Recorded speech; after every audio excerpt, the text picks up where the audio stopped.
Este es el memorial del Pentágono. Estuve aquí la semana pasada. A las afueras del Pentágono, justo en el lado donde cayó supuestamente el avión y atravesó los muros del Pentágono, tienen un cementerio allí, digo cementerio entre comillas, porque ahí no hay nadie enterrado, con un montón de nombres de personas en memoria de las personas que fallecieron en el avión que cayó en el Pentágono, ¿no? Bueno, veis aquí esta imagen, ahí están, bueno, pues todas estas especies de tumbas, ¿no? Supuestamente ahí no hay nadie enterrado, pero son como memoriales, cada uno tiene los nombres de las personas, sus familiares, y cuando estuve allí, pues había un guía turístico explicando a la gente pues que aquí están las personas que han fallecido, etcétera, etcétera, ¿no? O sea que realmente es algo que está muy metido dentro de la cultura estadounidense. Pero claro, si vemos que es algo programado, la cuestión es, ¿ahí fue realmente un avión que colisionó con el Pentágono o no fue así? Esta es la imagen del Pentágono, pero aquí no hay ni un resto de un avión. No hay nada, o sea, no se encuentran restos de ningún tipo de avión. Y aquí está donde colisionó y el césped, donde supuestamente el avión tendría que colisionar para arrastrarse luego y reventar el Pentágono, está intacto, que está perfecto, ¿no? El Pentágono, pensad que es el centro de defensa de los Estados Unidos, que es el país más poderoso que ahora mismo hay en la Tierra. Está repleto de cámaras de seguridad, alta inteligencia, y la única grabación que hay es de una gasolinera que está en el otro lado, ¿no? Entonces es como bastante surreal realmente que con todas las cámaras de seguridad que tengan ahí, que tú vas ahí y ya saben hasta los calzoncillos que llevas puestos, pero lo único que grabó el ataque del Pentágono fue este vídeo de la gasolinera, ¿no? Que simplemente son unos pocos segundos, os lo quería mostrar para que podáis ver de que realmente no se aprecia aquí ningún tipo de avión, casi se asemeja como si fuera una especie de misil.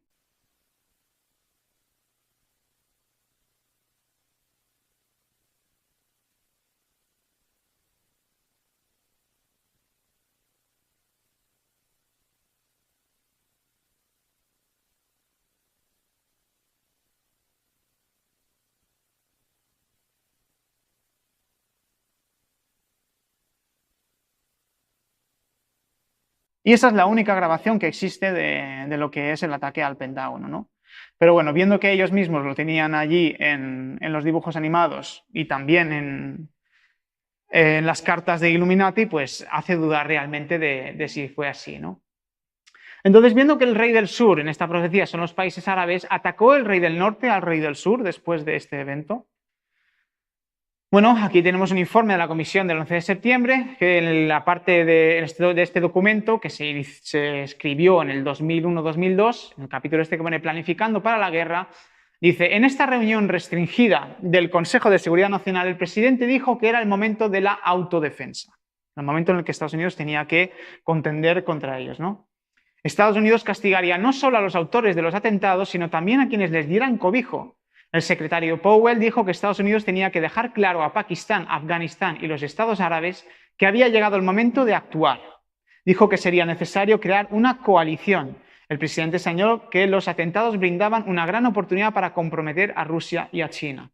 Esto es muy interesante. Era la oportunidad para poder meter en el saco de este conflicto a Rusia y a China.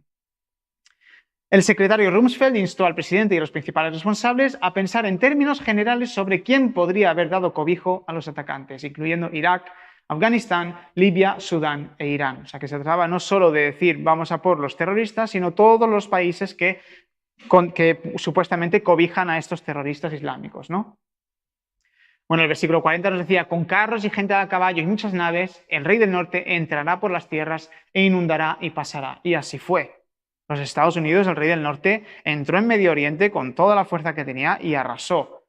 Pero no solo arrasó a nivel militar, en el sentido de que entró en un país y destruyó todo, sino que también generando conflictos.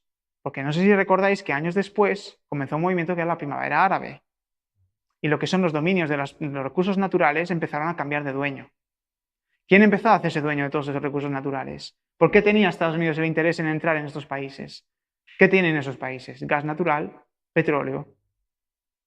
¿Quién es el que tiene el dominio del gas natural? Hoy en día es Estados Unidos. ¿Por qué? Porque ha conseguido el dominio sobre todo ese territorio. O sea que ese momento, ese atentado, fue la excusa perfecta para que ellos pudieran entrar y hacer lo que querían hacer, que era conseguir el dominio de ese terreno. ¿Por qué quieren el dominio de lo que le llaman Tierra Santa, la Tierra Prometida y todo esto? Pues lo iremos viendo más adelante, pero primeramente vemos que ahí hay unos recursos naturales que ellos querían el dominio sobre ellos, ¿no?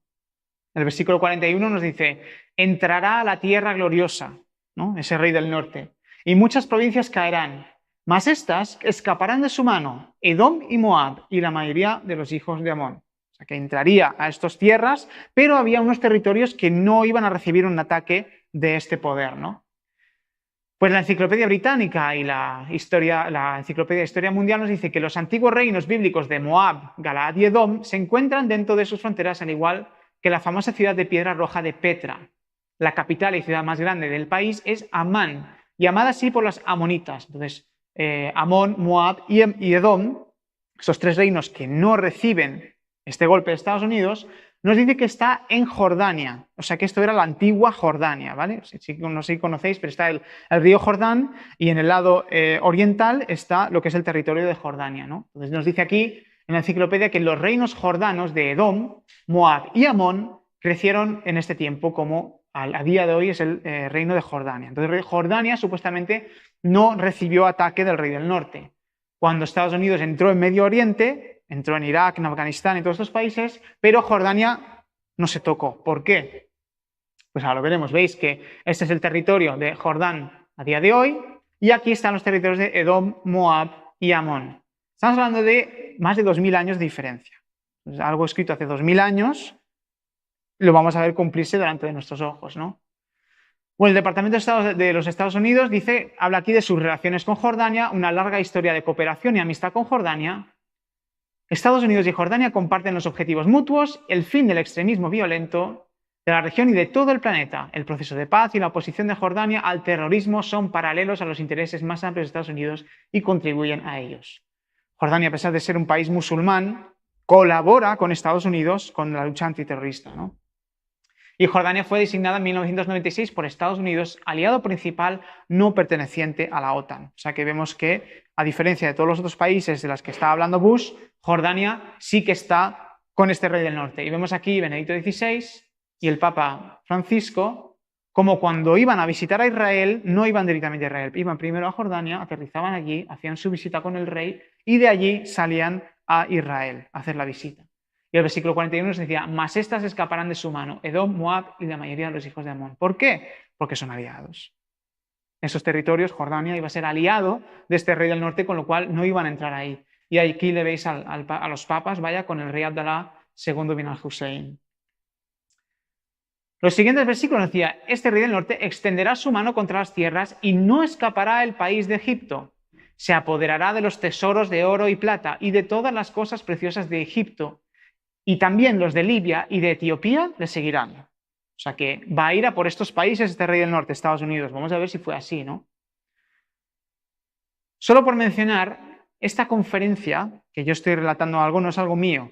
Es algo que se lleva explicando desde hace más de 20 años. Incluso se lleva explicando antes de que sucediera el evento de las Torres Gemelas. La persona que descubrió esto está avisando de que el imperio, lo que es el poder musulmán, iba a atacar al rey del norte. Y luego ocurrió las Torres Gemelas y luego ocurrió todo lo después. En 2006 decíamos que Estados Unidos había atacado Afganistán y Irak. Y se decía, ¿continuará con Irán y con Siria y con demás? Esto en 2006, ¿de acuerdo? Primavera árabe, 2010-2012. Con antelación se estaba advirtiendo, esto iba a continuar, Estados Unidos no se iba a quedar solo con estos países, iba a continuar para adelante, con otras tácticas y otras maneras, no quizá entrando directamente con tanques, pero sí generando golpes de Estado, terrorismo dentro de los países, revueltas, desestabilizando para luego entrar y coger el dominio, ¿no? Entonces la profecía nos hablaba de Egipto, pero vemos dentro de la primavera árabe quiénes fueron afectados, pues Túnez, Argelia, Sudán, Omán, Yemen, Jordania, Egipto, Siria, Marruecos, Irak, Bahrein, Kuwait y Libia. Todos estos países, el rey del sur, fueron afectados por este golpe. El rey del norte fue a por ellos y sabía muy bien lo que estaba haciendo. En estos países, ¿qué hay principalmente? ¿Cuáles son sus fuentes económicas? Son recursos naturales. Y vemos aquí dentro de las cartas de los Illuminati, de las sociedades secretas de la masonería, cómo es el poder al pueblo. Si os fijáis, no sé si veis bien en alguna de estas manos.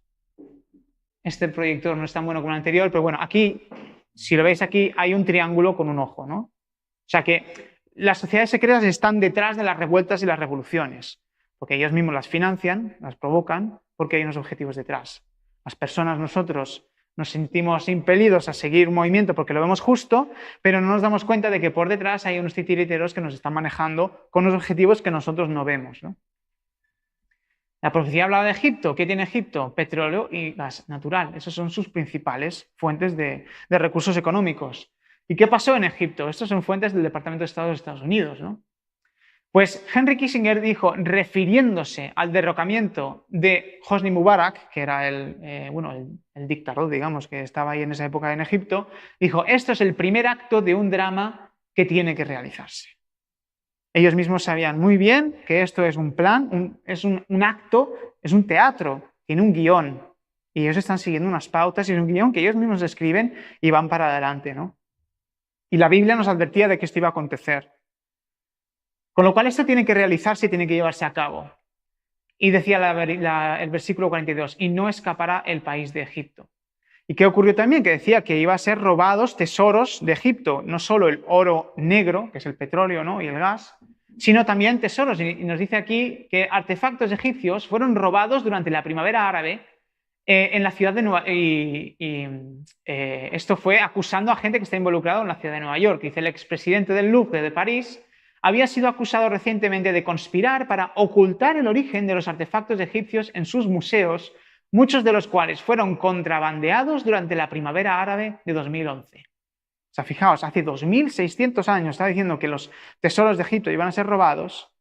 Y después, ¿qué ocurre? Que en esa época de revueltas de la primavera árabe se saquean los museos y desaparecen esos artefactos, esos arqueología, y se venden por un dineral y aparecen de repente en otro lado por contrabando, ¿no? Vemos la literalidad de la profecía que y se apoderará de los tesoros de oro y de plata y de todas las cosas preciosas de Egipto, y los de Libia y de Etiopía le seguirán. Que tenemos que comprobar. Hemos visto Egipto, si Egipto ha sido afectado, hemos visto que sí, vamos a ver Libia y Etiopía, ¿no? Libia, primero. ¿Qué nos dice la Organización de Exportación de Petróleo? Además de petróleo, otros recursos naturales de Libia son el gas natural y el yeso. Su economía depende principalmente del sector petrolero, con lo cual vemos que hay unos intereses en conseguir el dominio sobre esos territorios, ¿no? Y vemos que la OPEC, la Organización de Exportación de Petróleo, también está dentro de las cartas Illuminati. O sea que las sociedades secretas, el Vaticano, está también detrás de esto, ¿no? Gaddafi, en esa época era Gaddafi el que estaba con el dominio en ese país, en Libia, acusa a los Estados Unidos, Francia y el Reino Unido de intentar controlar el crudo. Fijaos, Gaddafi en ese momento había una disputa entre Rusia y China y Estados Unidos y lo que es la OTAN por quién tenía el comercio del petróleo en Libia, ¿no? Gaddafi les estaba acusando como que intentaban presionarles a ellos para conseguir ese dominio, ¿no? Y dice que Gaddafi, luego esto es... la anterior es el 9 de marzo de 2011. El 14 de marzo de 2011, 5 días después, Gaddafi insta a Rusia, China, India a invertir en Libia, en el petróleo de Libia. O sea, les insta a ellos a decir, no, yo quiero comerciar con vosotros. 5 días después de esa noticia, ¿no? ¿Y qué ocurre? El 20 de octubre de 2011, Gaddafi es asesinado. A Estados Unidos, al rey del norte, no le interesaba que Libia comerciara con Rusia. Ellos querían el petróleo. Dice, en Libia el gobierno de Gaddafi recurrió supuestamente al uso de la fuerza aérea para reprimir a los manifestantes y en respuesta la OTAN lideró una coalición aérea para detenerlo. Los rebeldes libios, ayudados por la OTAN, el rey del norte, expulsaron a Gaddafi de Trípoli, la capital, y tomaron el control del gobierno. Vemos de nuevo cómo ese rey del norte se encarga de coger el dominio allí, ¿no? El 20 de octubre de 2011, Gaddafi fue encontrado a la fuga y fue ejecutado poniendo fin a la primera fase de la guerra. Vemos aquí al general Gaddafi y, curiosamente, la carta de los Illuminati, de los dictadores, y la verdad es que ves la similitud que es bastante parecida, ¿no? Curiosamente. Estamos hablando de que esto es 1995 y esto es 2011, que hay un tiempo de antelación, ¿no?